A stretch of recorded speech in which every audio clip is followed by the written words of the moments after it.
ఆంధ్రప్రదేశ్ రాష్ట్రంలో కొలువుదీరినటువంటి కూటమి ప్రభుత్వం 2 సంవత్సరాల పరిపాలన తర్వాత కూడా అంతకు ముందు నుంచి మొదలుపెట్టినటువంటి కార్యక్రమం ఏదైతే ప్రజల దగ్గరికి ప్రజాప్రతినిధులు కానీ అధికారులు కానీ పోయేసి వాళ్ళ సమస్యల పరిష్కారాన్ని కృషి చేసేటువంటి వేదిక ప్రజా దర్బార్ కార్యక్రమం అనేది ప్రతి వారం మన నియోజకవర్గంలో అంతే స్థాయిలో ముఖ్యమంత్రి గారి ఆదేశాల మేరకు రాష్ట్ర వ్యాప్తంగా కూడా జరుగుతూ వస్తూ ఉంది.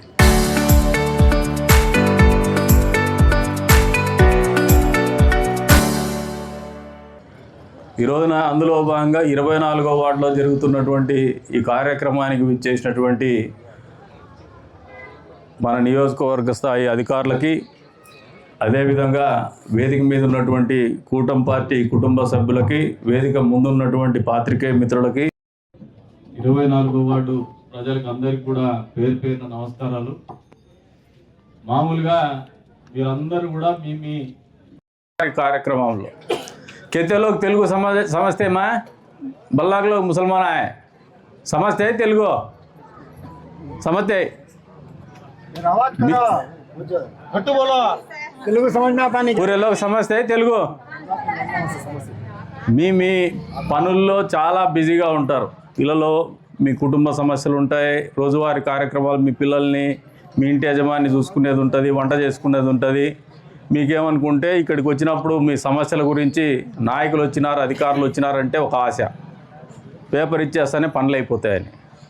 ఈ పేపర్ ఇచ్చేటువంటి క్రమంలో మీరందరూ అర్థం చేసుకోవాలంటే ఉన్నటువంటి ప్రతి పేదవారికి సమస్య ఉన్నటువంటి ప్రతి గడప కూడా మంచి జరగాలనే ఆలోచనతోనే ఈ కార్యక్రమం.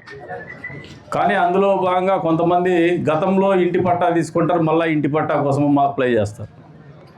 లేదు ఎవరో దళారుల దగ్గర ఇంటి పట్టాలు కొనింటారు, మోసపోతారు. లేదు కొంతమంది దళారుల దగ్గర ఇల్లు కట్టిస్తామని చెప్పి తీసుకుంటారు, మోసపోతారు. ఇప్పుడే కొన్ని కేసులు వచ్చినాయి. 20,000 రూపాయలు లోన్ శాంక్షన్ అయింది, నాకు ఇల్లు మంజూరు కాలేదని ఇప్పుడు తహసీల్దార్ గారిని అడిగితే 2004-9 మధ్యలో అప్పట్లో ఈ మాదిరిగా సాంకేతికత లేదంటే కంప్యూటరైజేషన్ లేదు. వివో లీడర్లను పెట్టేవాళ్ళు, వాళ్ళు నాయకులు కలిసి మీ దగ్గర ఇల్లు ఇస్తామని చెప్పేసి రేషన్ కార్డు తీసుకొని ఆ రేషన్ కార్డు పేరు మీద ఇల్లు మంజూరు చేసుకొని డబ్బులు తినేసి వెళ్ళిపోయినారు. మీ జీవితంలో మాత్రం దౌర్భాగ్యం ఏమంటే మీకు ఇల్లు మళ్ళీ మంజూరు చేయాలన్నా, మీకు ఇల్లు లేనటువంటి పరిస్థితిలో కొత్త ఇల్లు ఇవ్వాలన్నా సిస్టంలో మళ్ళీ కొడతానే మీకు గతంలోనే ఇల్లు ఇచ్చినట్టు చూపిస్తుంది. ఇటువంటి మారింది. అంతేకాకుండా ఆ డెబ్రిస్ అంతా ఉన్నటువంటి పరిస్థితుల్లో పాములు తేళ్లు వస్తూ ఉంటాయి. నివాస ప్రాంతాల మధ్యన ఇటువంటి పరిస్థితులు ఉండడం మంచిది కాదు. మీరు వెంటనే దాని మీద కనీసం ఆ డెబ్రీ స్క్రీనింగ్ అన్నా చేయించేసి సంబంధిత సైట్ ఓనర్స్ కూడా మెయింటైన్ చేయకపోతే వాళ్ళకి ఏ రంగా మనం చర్యలు తీసుకోవాలో చూడండి. Compounded property maybe they are getting the rental income, దాని మీద వాళ్ళకు అద్దె కూడా వస్తూ ఉంటుంది.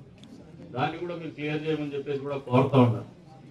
ఇక తాగునీటి సమస్యకు వచ్చినప్పుడు కొద్దిమంది చెప్తున్నారు, ఆమె మా బజార్లో కుళాయి ఉంది 24,000 బిల్లు వేసినారు. బజార్లో కుళాయికి వేసినారు, గతంలో ఈమె తీసుకుంటుంది, ఇప్పుడు ఈమెతో పాటు 4 వాడుకుంటా ఉన్నారు. దాన్ని కూడా మనసుతో ఆలోచన చేసి ఆ 24,000 మీద పడకుండా ఏదో నామినాలు వేసి మీరందరూ కలెక్ట్ చేసి కొద్దిగా మీరు వాడే నీళ్ళకి మీరు డబ్బులు కడితే మీకు నిరంతరం నీళ్ళ సదుపాయం ఉంటుందని చెప్పేసి కూడా ఈ సందర్భంగా తెలియజేస్తాం. 24,000 కట్టకపోయినా అడున్నటువంటి వాస్తవ పరిస్థితులను దృష్టిలో పెట్టుకొని ఒకవేళ వాళ్ళు కట్టలేనటువంటి పరిస్థితి ఉంటే దీన్ని ఎక్కడో చోట క్లోజ్ చేసి ఓ పబ్లిక్ ట్యాప్ ఇచ్చేసి, అంతేకాకుండా